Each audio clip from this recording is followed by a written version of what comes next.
sida ka muuqata ciwaanka maanta waxaan si qoto dheer isu dultaagi arrin aan ugu magac daray waddada hoogga iyo halaagga taasi oo bulshada Soomaaliyeed looga digaya gaar ahaan dhalinyarada. haddaba maxay tahay waddada hoogga iyo halaagga? bulsho walba waxay leedahay hannaan nololeed iyo qiyam u gaar ah kuwaas oo udub dhaxaad u ah jiritaankeedii iyo horumarkeeda.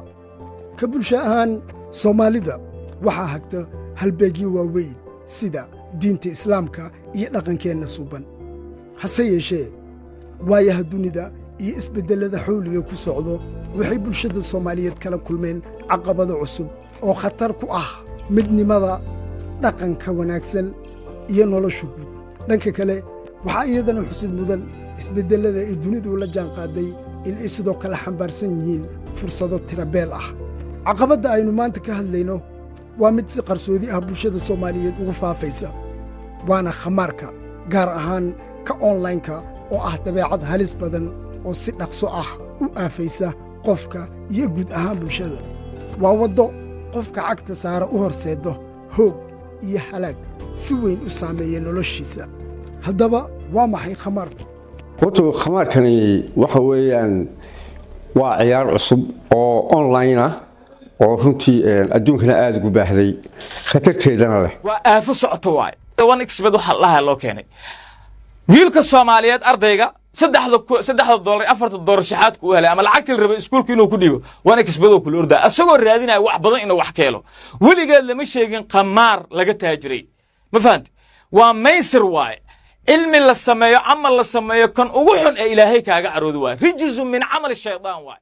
khamaarku waa ballanqaad been ah oo ku salaysan guul sahlan iyo lacag degdeg ah, balse dhab ahaantii waa shirqool nolosha qofka burburiya. waa dhaqan uu qofku bilaabo isagoo aanan miisaamin cawaaqib xumada ku lamaan, balse mar ahaantaa isleh bal adiguna ka wardoon. laga bilaabo saacadda shakhsigu wuxuu cagta saaraa waddada hoogga iyo halaagga. waxaa noloshiisa ku soo furmo albaabada burburka iyo baahi aan dhammaad lahayn, taasi oo macnaheedu tahay in uu shakhsigu ku dhacay dabinka khamaarka, wuxuuna u noqdaa addoon u dhega nugul. waxaa jira dareen dabiici ah oo aadanuhu leeyahay, taasi oo ah inay doonayaan tacab aysan u daalin. khamaarku wuxuu u muuqdaa mid ballanqaadaya guul fudud iyo lacag badan oo aan dadaal loo gelin, laakiin dhab ahaantii waa waddo foolxun oo lagu lumiya wakhtiga, dhaqaalaha iyo nolosha. dadka ku lug yeesha waxay badanaa ku bilaabaan hal mar oo ay isku dayaan bal inay nasiibkooda tijaabiyaan, laakiin maalintaas waxay cagta saaraan waddo aafaysan oo aan lahayn wax mustaqbal ah. khamaarka, gaar ahaan online-ka, wuxuu qofka ku dhaliyaa caado aan la qiyaasi karin, taasoo qofka ku riixda inuu si joogto ah uga baadi doono guul mala awaal ah. bilowga khamaarka wuxuu si dhaqsi ah qofka u geliyaa wareer dhaqaale, walwal joogto ah iyo burbur saameeya dhan kasta oo nolosha ka mid ah. dabeecadda khamaarka waxay qofka ka dhigtaa inuu ku noolaado rajo been ah. laga bilaabo maalinta uu shakhsigu bilaabo ciyaarta khamaarka, khasaaraha lacageed ee soo gaaraya uma gaara isagoo isleh lacag ka hel, balse wuxuu khamaaraa isagoo isleh ka soo celi wixii ay kaa cuntay. sidaana wuxuu ku joogteeyaa khamaarka isagoo maalin walba nafta ku maaweelin ka soo cesho intii ay kaa cuntay, wuxuuna ku sii dhacaa god mugdi ah. waxa ugu daran ayaa ah in khamaarku uusan qofku u horseedin keliya burbur dhaqaale, balse sidoo kale uu dhibaato ku noqdo noloshiisa gaar ahaaneed, qoyskiisa iyo bulshada uu la nool yahay. khamaarka iyo geyiga Soomaalida, 2 sano ee u dambaysay khamaarka online-ka wuxuu si daran ugu dhex faafay bulshada ku nool geeska Afrika, gaar ahaan geyiga ee Soomaalidu ku dhaqan tahay. waxay arrintani noqotay dhibaato si gaar ah u taabatay dhallinyarada oo ah tiirka mustaqbalka ee bulshada. waxaa jira dhallinyaro badan oo si qarsoodi ah u ciyaara khamaarka online-ka, iyagoo lacagtooda iyo wakhtigooda ku lumiya maalin walba. waxay naftooda ku maaweeliyaan rajada beenta ah ee ah in mar uun ay ka heli doonaan lacag badan khamaarka. in badan oo ka mid ah dhallinyarada waxay ku waayeen dhaqaalahoodii iyo xasilloonidoodii maskaxeed. xasan waa bajaajla qabatimay isticmaalka khamaarka wuxuuna ka sheekeynayaa khasaaraha dhaqaale ee uu gaarsiiyey isagoo mar ku sigtay inuu iibiyo mootadii oo noloshiisa ku maraynayey. niyow khasaaradii ugu weyn horta waxay iga soo gaartay wanexbid ma fahanti maalintii waxa aan soo shaqeeyo boqolkiiba 90 xataa marmar waxaa dhacdaana bil xataa tuuran ee aan asiga ku shubtaba asiguna waa wax qamaaro macnaa balwadna waa noqdaayo taa markii koowaad asigaa wax ku siinayaba kadib adigina wixii meesha macaankaa ku barataad rabtaa soomaa wixii aad raadinaysaa oo maanta dhan 200 oo hadda ka hor qaadataa sugaysaa saa waa ku shubtaa adiguna ma dareensanid wixii intii aad ka sugaysay intuu kaa cunaaba badanba. dabeecadda waalida ah ee ay leeyihiin dadka ciyaara khamaarka gaar ahaan onlineka waxaa lagu sifayn karaa dhibaato maskaxeed iyo mid nafsi ah oo aad u culus. qofka marka laga cuno lacag badan wuu ka falceliyaa wuxuuna yidhaahdaa waan joojinayaa. go'aankan waa mid ka yimid dhaawac nafsiyeed iyo murugo ka dhalatay khasaaraha lacageed ee soo gaaray saacadda, taasoo ka dhigta inay u arkaan ciyaarta khamaarka in ay tahay mid khatar ah oo waxyeello leh. si kastaba ha ahaatee dabeecadda khamaarka waxay ku xidhan tahay farsamooyin maskaxeed oo gaar ah. dareennadaas waxaa ka mid ah rajo, dareen been ah. markii uu qofku khasaaro weyn soo gaaro waxaa laga yaabaa inuu yidhaahdo waa inaad lacagahaagii ka soo ceshataa. rajada beenta ah ee uu naftiisa u sheegayo ee ah in ay suurtagal tahay in uu dib uga soo ceshta lacagtiisa ayaa burburisa go'aankii hore. halkaasna wuxuu ka sii wataa khamaarkii. guulaha yaryar ee khamaarka dhexdiisa ayaa sidoo kale qofka ku dhaliya farxad, taasoo sababta inuu joogteeyo. tani waxay qofka ka dhigtaa inuu xasuusto mar weliba guulaha yaryar ee uu gaaray, iyadoo la iska indhatirayo khasaaraha badan ee soo gaaray. xusuus been abuur ah. khamaarku wuxuu abuuraa xusuus been abuur ah oo qofku u muuqda in guushu dhowdahay. xitaa haddii khasaaruhu uu badan yahay, xusuustan beenta ah ayaa qofka ku dhiirigelisa in uu naftiisa ka dhaadhiciyo in uu mar un heli doono big win amaba uu ku guulaysan doono. khamaarka iyo cawaaqib xumada ku lamaan waxaa la moodaa mid sahlan, laakiin waaqaca dahsoon waa mid ka qota dheer inta muuqata. haddaba qaar ka mid ah dhibaatooyinkaasi waxaa ka mid ah dhaqaale burbur. dad badan oo guryahoodii iyo hantidoodii ku waayey ciyaaraha khamaarka. burbur qoys. rag badan ayaa mas-uuliyaddii qoys dayacay, taasoo sababtay muran iyo kala fogaansho qoyska dhexdiisa ah. waxaa jiro oday saaka reerka u shaqo tegey maantoo dhan shaqo uga maqnaa, kisti yar tahay uu soo helay dhigtay waxa kan khamaarka ah, kadibna wixii uu dhigtay meeshii uga baxeen oo looga qaatay.